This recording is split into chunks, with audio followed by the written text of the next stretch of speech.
In 1960, when Domino's Pizza was opened for the first time, the whole day's sale was only $14. But who knew that a child selling newspapers who neither got the support of his father nor the love of his mother would one day become the owner of more than 18,000 pizza outlets? But this victory against the circumstances was not simple in any way. The pizza store, which was started with a loan of money, saw mountains of countless problems in its journey of progress. Sometimes the brother would leave, sometimes all the savings would be seen as fraud, sometimes as a betrayal of a partner. And most of all, the name of the store that was opened was also someone else's name. Lawful cases of millions of dollars and countless viral videos that played with the reputation that Domino's owner had made after years. This is the story of Thomas Monaghan, who faced all these difficulties and started a billion-dollar empire from scratch. On March 25, 1937, Thomas Monaghan was born in a middle-class house in Michigan. His father was driving a truck and was working hard to get a job at a nursing school. Only at the age of 4, his father was left alone, and his mother, who was unable to support the children, handed over Tom and his brother Jim to the government for 7 years. Tom's childhood was full of difficulties. He was not supported by his father. He was not loved by his mother. If you look at it, you can only see the difficulties of government foster care and boarding school. Neither high school nor college was able to pass properly. He got admission to Michigan University with great difficulty, but unfortunately, there was no money for tuition fees. Life was giving him all kinds of shocks. Finally, he started giving newspapers at home. From here, he started learning the basics of the business and did not let go of any opportunity to save money. At this point, he realized that his savings were also a fraud. This was the point when in 1959, Tom's brother Jim came up with an idea, and this idea was going to change his life. Jim used to work as a robber in the post office, but he also worked part-time at a restaurant called Dominic Dewady to pay off his expenses. The owner of the gym had a restaurant closed in Michigan, and Dominic wanted to sell this restaurant at any cost. At that time, he was demanding $500 for the restaurant. But the condition was that there was a $2,000 loan on the restaurant that the buyer would pay. When Jim brought this news to Tom, the two of them thought, why not buy this restaurant and work together? They borrowed $900 from the post office and bought the restaurant from Dominic. But he did not change his name. In return, Dominic gave him some recipes and also taught him how to make sauce.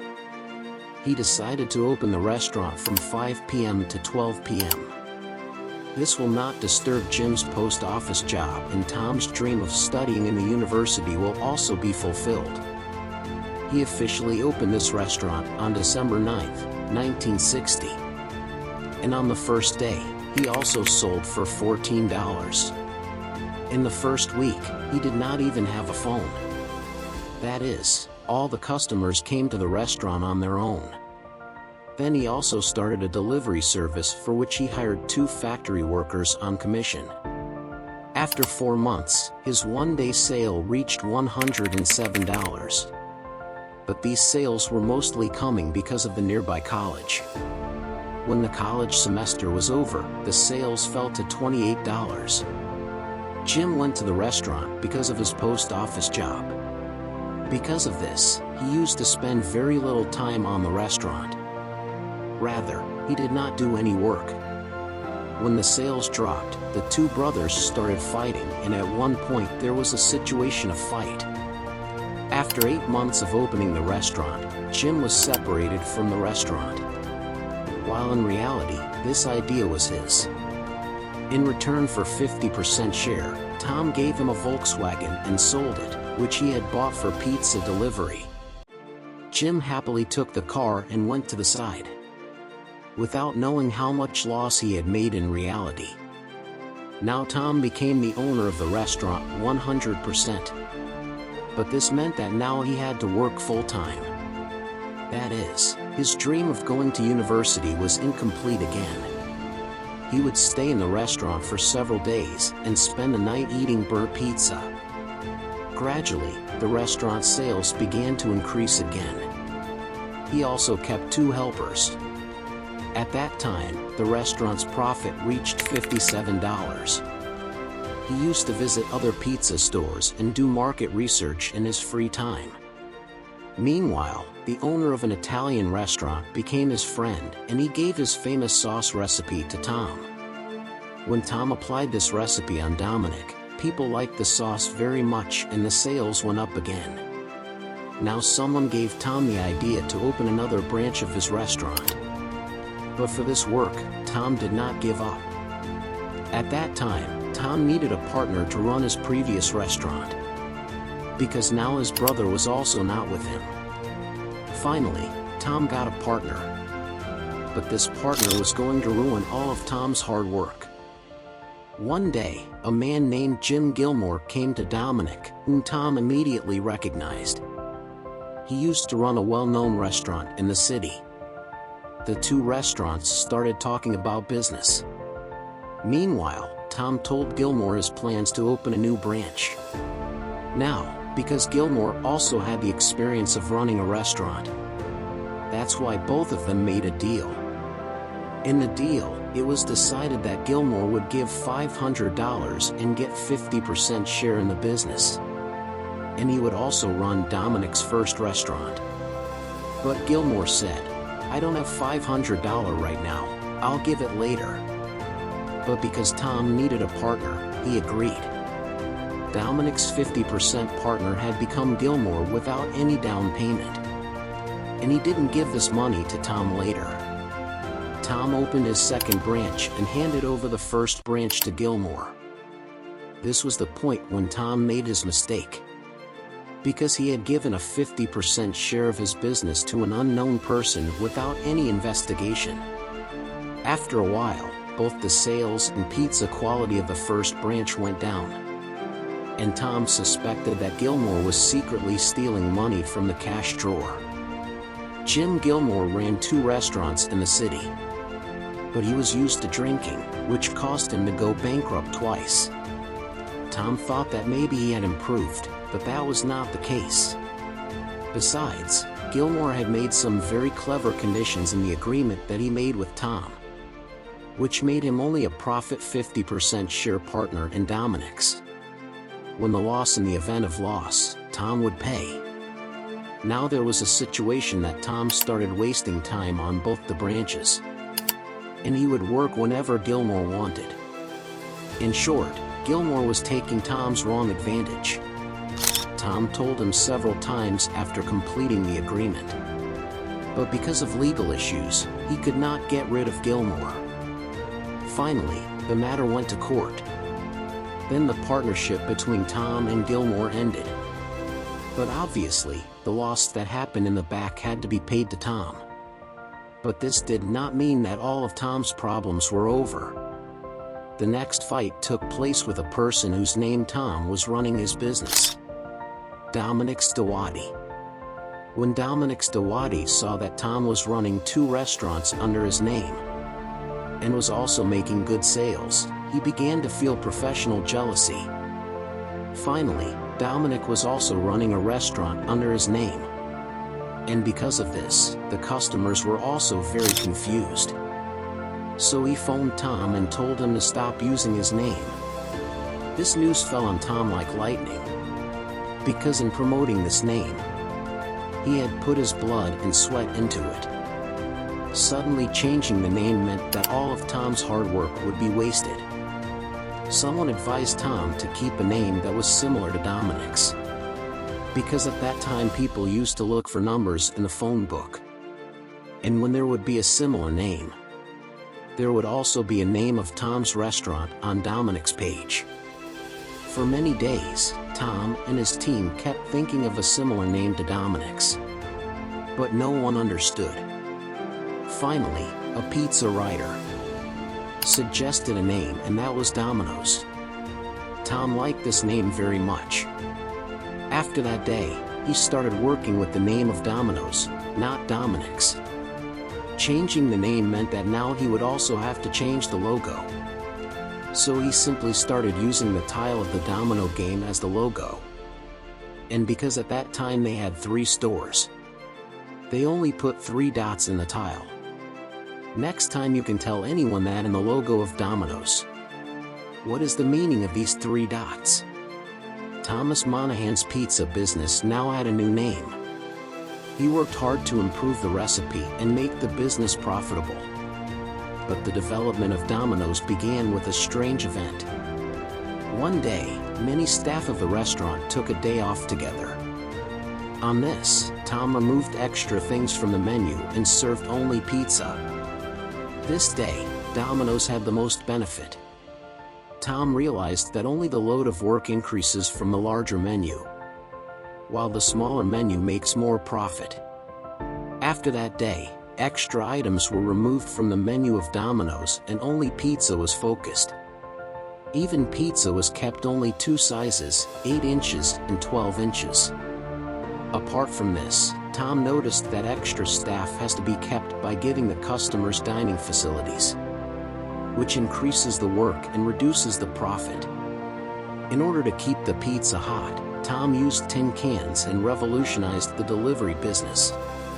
Not only this, but he used delivery pouches to make the service even better. Remember that the delivery pouch in which the pizza is kept hot was introduced by Domino's for the first time. Due to new innovations in delivery, Domino's took the game against other restaurants. Competitors, such as the Pizza Hut branches, used to give most of the area to the Pizza Hut, whereas Domino's prices were the same and their profit margin was higher, because they didn't have to spend money on the dining facility. Tom had now been in this business for 7 years and Domino's was growing rapidly in comparison to others. In 1967, he thought of franchising. New stores were opened, whose location was kept close to colleges and military bases, where pizza was normally more in demand. To advertise, instead of wasting money on mainstream media, ads were only put on college newspapers, which were cheaper and more effective.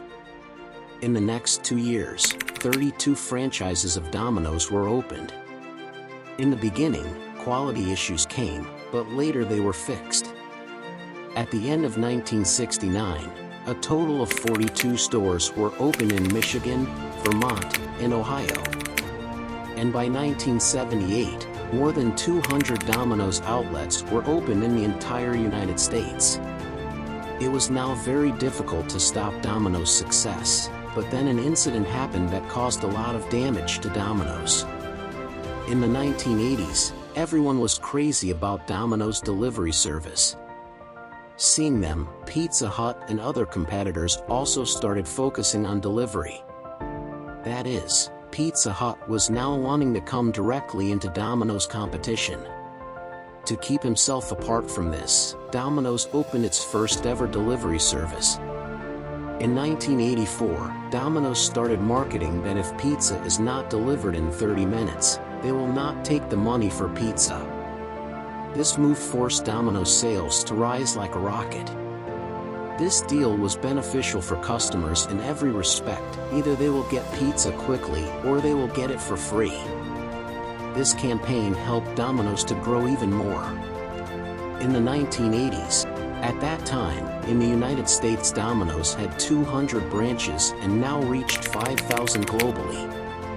This was the world's fastest growing restaurant chain back then. But Tom was unaware that this move was going to be Domino's neck. In 1989, Domino's 17-year-old delivery driver died in an accident while trying to deliver pizza quickly and died on time. This incident was reported in newspapers, and it is written that the 17-year-old young man died in a hurry to deliver pizza. Obviously, in a hurry to deliver pizza, drivers used to go against the rules and drive the car fast.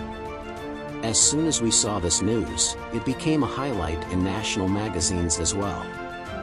A report was published in which it was said that in a year, due to the fast delivery of Domino's, 20 fatal accidents have occurred.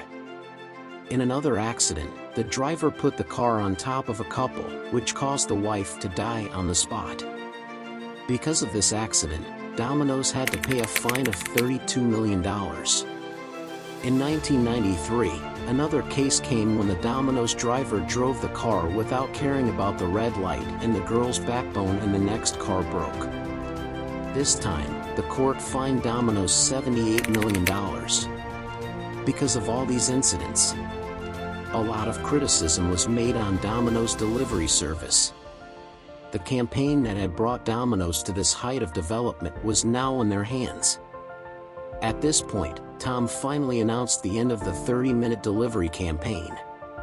Obviously, when any business is famous, it also becomes controversial. First, the accident of the drivers, and then the Domino's Foundation. Because of all this, in 1998, he sold Domino's for $1.1 billion. Thomas Monaghan. But the controversy did not end. In 2009, a video went viral on YouTube in which two Domino's workers were seen making pizza in a very unhygienic way. Sometimes he sneezed on the pizza and put it in the oven. Sometimes he put his finger in his nose and kneaded pizza dough with his own hands. A total of 5 videos of this kind were uploaded on YouTube, which reproduced Domino's between pizza lovers. Domino's reputations were greatly shocked. Domino's contacted YouTube and requested to delete the videos, but YouTube refused. Finally, those workers were searched, which was not such a difficult task because their faces were visible in the video. They told that they were actually making a prank video, while no such pizza was sent to any customer. Because of this small joke of the workers, Domino's had to suffer a lot. But today, Domino's has 18,848 branches worldwide. More than Pizza Hut, it has 145 branches. When it comes to employees, Domino's has only 13,500 and Pizza Hut has 350,000. Domino's generates 4 times more sales than Pizza Hut in revenue. Let me also tell you that 30 lakh Domino's pizzas are made daily in the whole world. And a chef of Domino's, Zagros Jaff, has recorded the record of the world's fastest pizza maker not once but twice in his name. He surprised the world by making 3 large pizzas in just 70 seconds. I hope you will like and share this video of ZA documentary. See you in the next great video.